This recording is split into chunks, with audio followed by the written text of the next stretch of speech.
we had a neighborhood. My neighborhood Bingham. That's why I praise my neighborhood the way I do.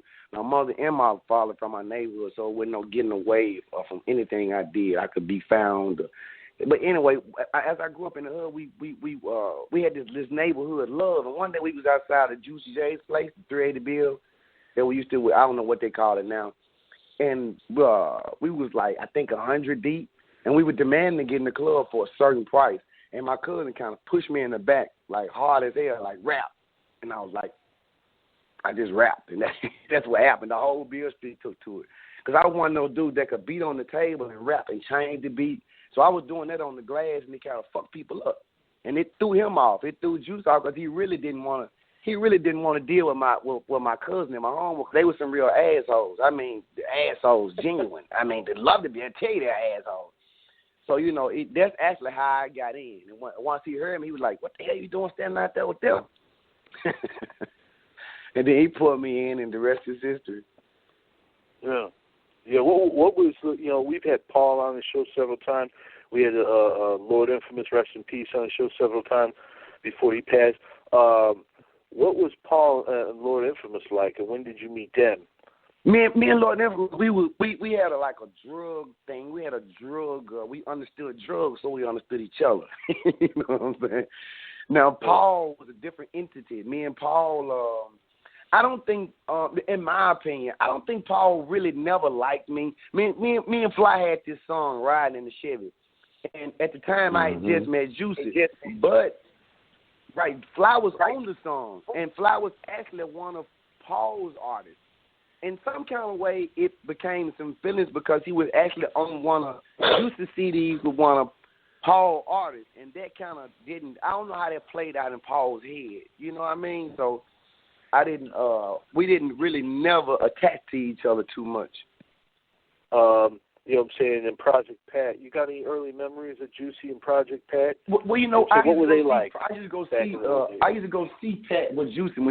When Pat was locked up in jail and he first got locked up on his first show, I used to go downtown and visit him with him sometimes. But that's basically it with him. Now, me and Player Fly had a real relationship because he was like my buddy. He was like the only one out of the group that, we was the only one that can kind of understand each other. You know what I mean? Mm-hmm. Everybody else was like group members, but we were the only ones that could understand each other. We would sit up all night, snort cocaine, and it was like my brother at that time in the group. It was no one closer to me than him because we were so much intertwined with each other. South Memphis had became my second home, and Bingham became his second home. That explains Blackout. The Nobody Need Nobody tracks. All they come through way of me. I even introduced Lil Chet to Juicy J at the time. Because me and Juicy was just that cool. If I was to bring somebody to him, it wouldn't be a lot of question about it. It was like, okay, let me hear him. Right. So, like I said, I like Crunchy Black, he came after me. And to be completely honest with y'all, and I don't want any gripes about this. I don't want no bullshit about it. I was the only guy in the group that really was like a little gangster. Now Pat was too, but Pat was gone. Pat would rob a damn dice game. It's 10 niggas and this big ass nigga with a gun. It's just kind of scary. You know what I'm saying? But Pat wasn't no fucking joke. You know what I'm saying? But not to take away from Pat, I'm 130 pounds now. I walk up to you and do 10 times what Pat would do. Because I felt like I had to. I was small. I picked up this lifestyle, so that's what I had to do. So really, I didn't have one. When I did music with Juicy J, it was like we just robbed somebody. I dropped a track with Juicy, and then I got back out in the streets. He didn't know what the fuck I had just did when he recorded me. Ain't no telling what the fuck I had just done when he picked me up. Like now, it probably would freak him out if he knew some of the shit that I had did before he put me in the car. You know what I'm saying? But like I said, it got weird because I quit being around my hustlers and my dope boys and my friends and started rapping. And they kind of hurt me a little bit because I wasn't living off rap. I didn't actually know where to live. I was sprung on cocaine. I did not know where to stay. I was damn near homeless in a sense. You know what I'm saying? Very close to homeless. Very, very close to homeless. But nobody knew it. Then I was a kid. I was a teenager, but nobody knew that. Everybody thought, okay, I guess he with them, he doing all right. My family kind of turned their back on me because they felt like I was being praised in the streets, but you live with us, but you ain't paying no rent, you ain't got no money, you ain't never got none, so what you rapping with them ain't nothing. And then I had a type of family that wanted to belittle me and down me because of my father's side of the family. So not only did I have to come over my own struggles, I had people that I admired or were supposed to love me shitting and pissing down my back repeatedly. You know what I'm saying? So a lot of the anger and the rage that I went to the streets with, it was easy for me to survive it because I woke up like that. Some people, you know, I fucking woke up like that day. I was hungry. I ain't had nothing to eat. I wasn't going to ask nobody. I was embarrassed about these things. I was fucking embarrassed about these things. So I couldn't come to nobody and talk to nobody about it because I was embarrassed. Yeah, how do you tell somebody your name, the hottest shit, you got a Yo Gotti name around the city, and you don't got many clothes. You don't got a fucking place to stay. You don't got a car. It was hard to explain these things. And after a while, people started looking at me wanting to know. You know what I'm saying? But I couldn't tell, I had a respect for Juicy that was different. I knew he bought his studio equipment. I watched him rent the club. I watched him pay for everything out of his pocket. So for me, at that time, to ask him to help me was like asking too much. You already did that for me. You know what I mean? So maybe if I had reached out and just said, man, listen, I really don't got nowhere to stay. I'm doing this. I'm doing that. I don't know how long I'm going to be rapping with you. It probably would have happened different. But, my mama found my first gun at 14. Shit, I wanted to tell her what was happening, but they had put a gun to my head and put a gun in my stomach, and they had threatened me twice. I ain't want the third time to happen. And maybe if I had said some, that's why I want these young dudes to start talking to somebody. Don't hold that shit, because I held that shit for a long time, and I became a beast.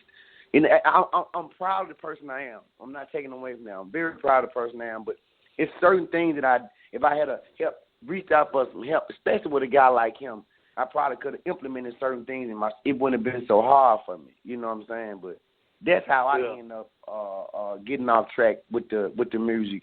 I didn't never know it was going to do nothing no way. Then, I was almost homeless. To pull up at a McDonald's with his girlfriend in the front seat, and it get tiresome when he asks you what you want. The next time you go get some ribs or something, get you a rib sandwich or a bologna sandwich.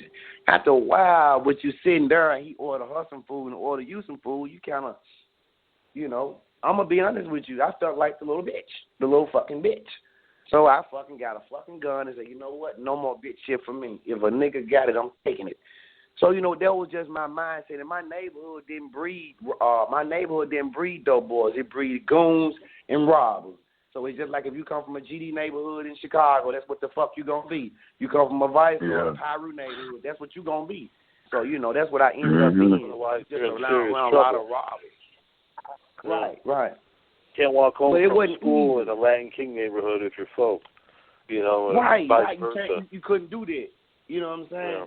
And my addiction to cocaine was terrible. I had a terrible addiction to cocaine. It was cool in the daytime when you looked at me. It was like, okay, yeah.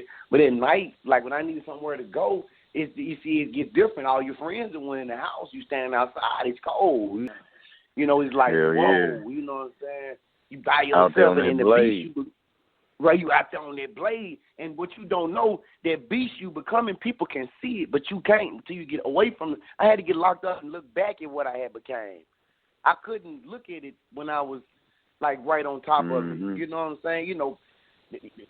I just couldn't. I had to touch a couple dead bodies and really, go to the end and look back like, God damn, that was wild. It was bad enough for me to get up every day and make somebody pay for it. That's pretty goddamn bad, yeah. But you were a little kid at the time. I mean, you was only like, 15, 14?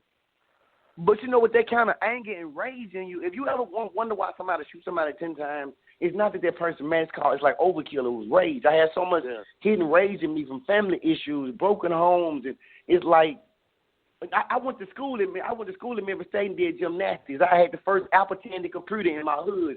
I went to Sacramento with my hood at 9 and 13. I was so fucking different than the people in my hood. I was so fortunate and blessed. But on one end, that was fortunate from my father's side. But what I lived around every day, it's like a kid at school. They can go to school and the teacher can work with them, but when they go back home, that's going to it's a whole different world and shit. Right, it's a whole different world. If the home is broken, the little bit they did at school ain't gonna matter. But see, I didn't have the school thing. I just had broken. I was a kid trying to put it together.